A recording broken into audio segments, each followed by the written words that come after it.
Hi everyone, it's Luke here and welcome back to another video. Today I'm joined by this, arguably the most crazy R8 here in the UK. It's absolutely bonkers, and you know what? I absolutely love it. Now I'm actually back down here at Regal. The last 3 videos I think on the channel have been here at Regal. I'm actually filming them in one day, so it's been a very busy day. But today I'm joined by John and his unreal R8 V10 Plus.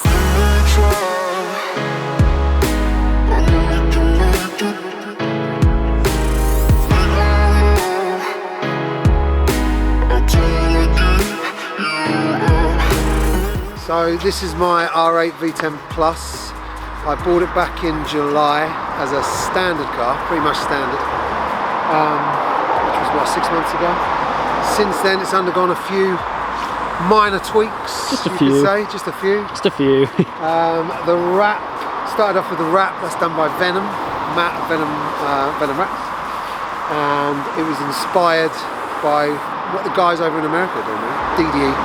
That's what Alex I like Choi. about it, because you've brought America to the UK. Trying to do something like that. You're starting a trend, you watch this space. It consists of 5 layers, so it's not something that's just been printed and put on the car. So the 5 first layer's got to be made, and I think that was Hexus chrome, and then from then each layer, which are the 5 layers, make up what we call a caricature.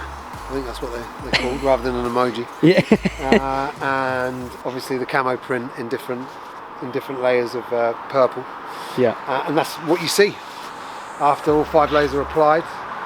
And then obviously we've done the shuts in carbon, as well as the roof's got a carbon wrap. All the shuts and the doors have all been done. Oh, that's cool. Carbon. You have got all the grills in the front. They've been carbon. Yeah, all little bits. And then the other carbon, and then we've got a custom front splitter which has been made. Yeah. Which is then bolted to the underneath in 18 different places. So we can still do 200 miles an hour without flying off. We've got custom side skirts as well. Yep. They're all been made by King Carbon up in Manchester, as well as a carbon bonnet. Oh, we've got carbon bonnet on it. So if you see through the wrap, you can see the actual carbon bonnet. Oh, that's the actual carbon weave. So yeah, that's the actual carbon bonnet. Oh, wicked. And then if we walk around to the rear grills have been done in carbon as well. Of course I have.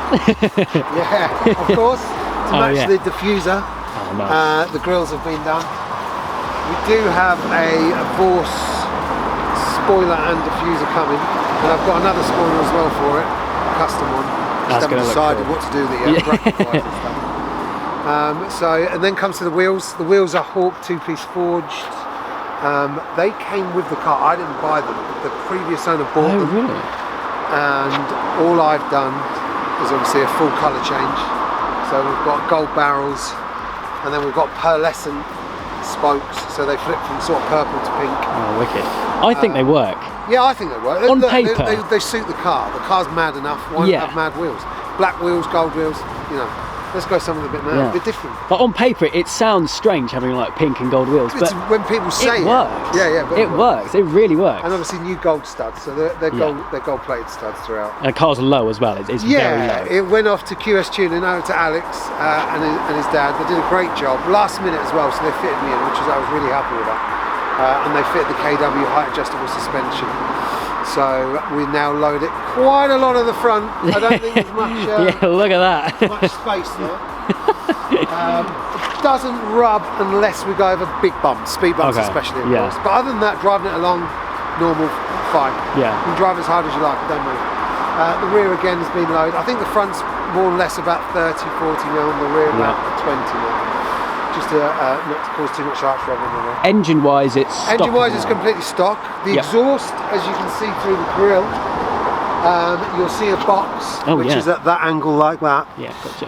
The exhaust is custom built by 4E Fabrications. Now Stuart, I believe, is one of the best, if not the best fabricator in the UK. He's OCD like me, so he's massively OCD. So everything's got to be perfection. Yeah. So you'll see lots of pictures and videos on my Instagram, Storm08. Yeah, there we go. Yeah, you'll see the whole build of the exhaust, what it looks like with the bumper off. It's a work of art. Yeah, and it's all one piece, so none of it slots together. It's not that bit slots with that bit, and there's clamps here and then everywhere. Yeah. It's still valved, so I can still have it quiet, and I can have it obviously straight through because there's a straight through pipe and a boxed. So you can switch between the two, which is nice. It sounds good too, because when you arrived here at Regal, I think I heard you about 15 miles. Yeah, that doesn't surprise me. That helps. Yeah. Speaking of exhaust, should we start? Yeah, I'll start it up. Yeah, show these guys how it sounds. I think it's going to peak my mic. It's going to be that loud. It might.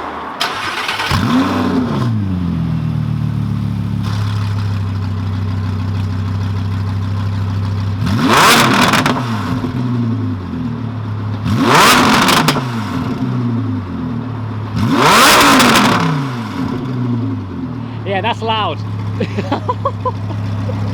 Dude, it's nuts. Yeah, so it's nuts. As you can tell, it's a bit louder than standard. Yeah, just a bit. And you can definitely tell that it flows a lot better. It feels restricted. Even with the standard sport exhaust, I still think the car, when you're on full chat, feels restricted, and it needs that release. Yeah. It hasn't got filters on yet. It hasn't got a map on yet. Yeah. Stay tuned for that, because VF Engineering over in the States have sent me their map. As a little bit of lots of little bits coming. Goodwill gesture, so I can play around with it, do some draggy times, and stick it on the dyno and stuff. Wicked. Should we go for a drive? Let's go for a drive. Let's go for a hoon. Now, obviously, a video I filmed just before this was with the Regal Hurricane, which, of course, near on is the same car, I suppose you can say. Pretty much the same car, yeah. That's where the similarities end with this specific one, though. Yeah, of course. Don't push out of the way, then we're going to have to reverse out. We're going to have to reverse out due to the fact that the front is so low. It's going to scrape anyway, but we may as well reverse out and let's have a little look, see if we can get it to scrape less as we're reversing. First time I've been in an R8. In an R8? Yeah. The cockpit's really nice. I like the way it sort of does wrap around you. Yeah. And I've been in obviously the Hurricanes, the Aventadors, the 720S is nice. But I'm very tight in the McLaren. I can't do the McLaren. Yeah. It's very tight for me. Being 6'3", so. Steering wheel looks different as well, is that? That's custom carbon. The steering wheel was done by King Carbon again, Michael, and the Alcantara work. I don't know the guy's name. I can't tell you off the top of my head, but Michael sorts it all out. So that looks good. It's nice, isn't it? It's different. Yeah. It looks very similar to the performance one that they do, Audi, which is thousands of pounds. But even though this wasn't cheap, it's still not like $5 grand for a steering wheel, which is good. But at the same time, you know, mine's now carbon rather than full Alcantara, which they are. So yeah, it drives pretty much the same as standard, even with all the suspension and everything. Just the difference is it feels more solid, so it's more. There's no body roll. Yeah, gotcha. Yeah. So you don't get that roll, and obviously it's a bit tougher. Like it just feels tougher.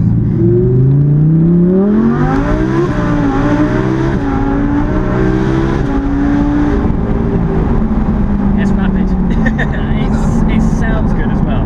It sounds nuts. It's got that really loud, high pitch noise. It's almost F1 style, isn't it? Yeah. That V10 does sound like that. Oh, it's an amazing engine. I love it. I think, like, I've never been a big fan of naturally aspirated engines. I've always like, it has to be big arse turbo, everything about. By the way, your seat's mega high because my son's been sat in it, just so you know. So you're like up here. I'm big, so I'm up here anyway. But you are the highest setting, just so you know, right? Yeah, I've always been more, I don't know, Supras. I've had them all, so you know, I've always been big turbo, loads of boost, and blowing lots of things. Whilst it's nice to get an naturally aspirated, I think it's a bit more instant. And you get to, I don't know, play around with revs a little bit more than you do. Yeah, the sound generally is a bit better with naturally aspirated. Oh, 100%. The revs, everything about it, I love this car. This revs up to what, 8.5? Yeah, well, that's in the red. It will come to 8.8 or 8.9. Okay. I think with the remap it goes to 9.1 or 9.2. Which is nice bit of revving. Yeah. And then being an exclusive interior, oh, I see, yeah. everything, you don't get another one like it. So the yellow stitching, the yellow seats, the yellow stitching, the yellow Katara. I like the seats as well. Yeah, they're nice. Cool. And I've sat in the sports seats, and I'm not a big fan. They're too, for me, I'm too big a framed for them. Okay. They're too refined for longer journeys. So these are, I don't know what they class these seats are, but maybe a comfort seat, something. Comfort, yeah.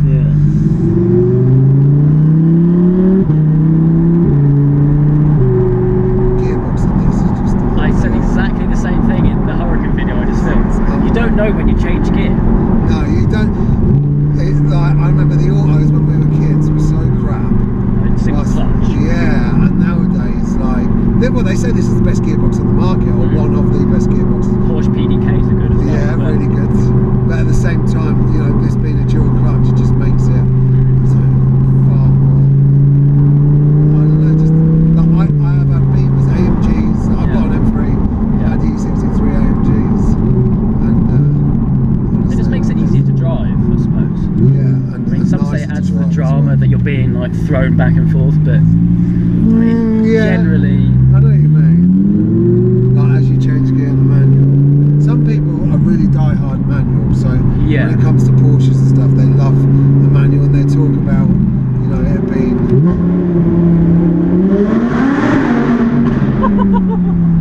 They talk about these manuals like, oh, it has to be. But I've driven manuals all my life. This is the first automatic car I've had. Oh, really? So yeah. So for me, 100% it should be in an auto. Every car, I'm not surprised that. Well, every car pretty much is an auto nowadays. So for me, it has to be. With a car like this, anyway. Yeah, 100%. It's gonna be strange if it had a manual with. Yeah, manual boxing. Yeah. Like the old Gen 1. Yeah, that's true. Undercars. Oh, those cracks.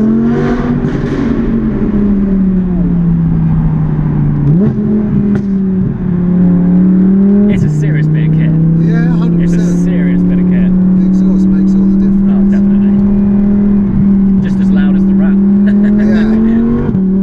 And I believe that a hand-built exhaust over an off-the-shelf exhaust all day, every day. For me, that's what I think all cars should be customised by what you like. Yeah. And I'm a bit Larry anyway, I always have been. I like my thing, so I'm not bothered what anyone else likes, I like what I do. So. Yeah, that's the main thing. And the exhaust and everything, it's all how I wanted it. It's what I love about it. The wheels, the wrap, you know, you name it. Ready? Brace himself. I'm ready.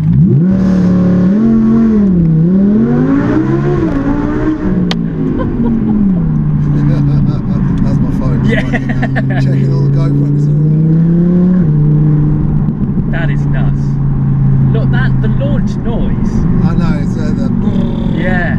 Like even under here. Oh, this is going to be good, isn't it?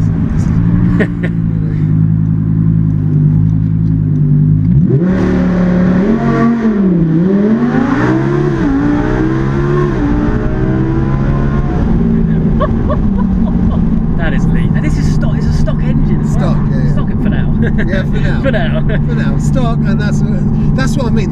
Like, I haven't been in the supercharged one yet, but a lot of people, when you put the figures down on a bit of paper, this does a 10.4 and a quarter. I've done a 10.49. Yeah. They do like a 10.0. Someone has done a 9.9 in a supercharged Hurricane, but it was a Performante. It was a little bit more tuned. So, you know, it seems to think that if you're going to spend 30 grand, best part of 25, 30 grand, to get 0.4 of a second quicker on a quarter. That's true, yeah. And 0.2 of a second quicker on 0 to 60. Yeah. Like, you can't feel the difference in 0.2. True. It is quick anyway. Yeah, exactly. Right there. Right. Yeah. And it's just, it's personal preference. I'll tell you what, I'll ask the opinions of the viewers. Yeah. Supercharger or twin turbo? There you go. Supercharger or twin turbo. What would you do? So it comes to April 2019. Yeah. I'm thinking of either twin turbo in it or supercharging it. What would you do? I think I think if it was me, I go twin turbo. I prefer a twin turbo kit, but the headache that comes with it, I've found out that when you buy the kit at 30k, and then you've got the ECU at about another 15k with mapping, and then you've got the billet clutch kit with the housing and everything, another 10k. By the time your 30k turbo kit bolt on, it's going to work fandango all day long. Actually, real time, real cost is about 55 grand. Yeah. So it ain't cheap. So, you know, at 55k, do you then think sell the R8, buy something else, put the 55k towards that. You know, hire rate's great value for money, especially against the Hurricane. It definitely is. Here we go then. Yeah, we're back. Back at base. That was insane. It was fun. We didn't scope too much. No, it was just a little bit of a scrape there. No, I'm not bothered. The underneath of a splitter for me is not the important bit. You don't see it, do you? No, and like I said off camera, I've got 2 more splitters identical to it. Because I had them made, I had 3 made just in case. Just because you knew. Just because I knew that was going to happen. And obviously starting the new YouTube channel, Stormtube. Yeah, plug. I was going to touch on that in a minute. Starting the new YouTube channel, we're looking to do more Euro runs with the guys in the 720Ss and the Lambos, and just a group of friends that we organise our own runs over to Europe. Documenting the mods that you're doing on this, because you're not finished. You're pretty much addicted to mods. Just started. Bought the car in July. We're now in December. The car is, I'd say, 70% finished, and that's if we're not including engine. If we're including engine, it's only 40% done because there's so much more I want to do. Well, there you go. So, you heard it here first. Yeah, you well, that was super. Anyway, yes, like you just said, you've just released your new YouTube channel. I have, Stormtube. I'll leave a link down to that in the description, along with your Instagram, which I'm sure all of you guys already follow. But if not, the link will be down there. But anyway, that was super fun. No worries. I love that. If you guys have enjoyed the video, please make sure you leave a like and make sure you subscribe for all the adventures still to come. And there we go. And there we go, look. Peace to the neighbours.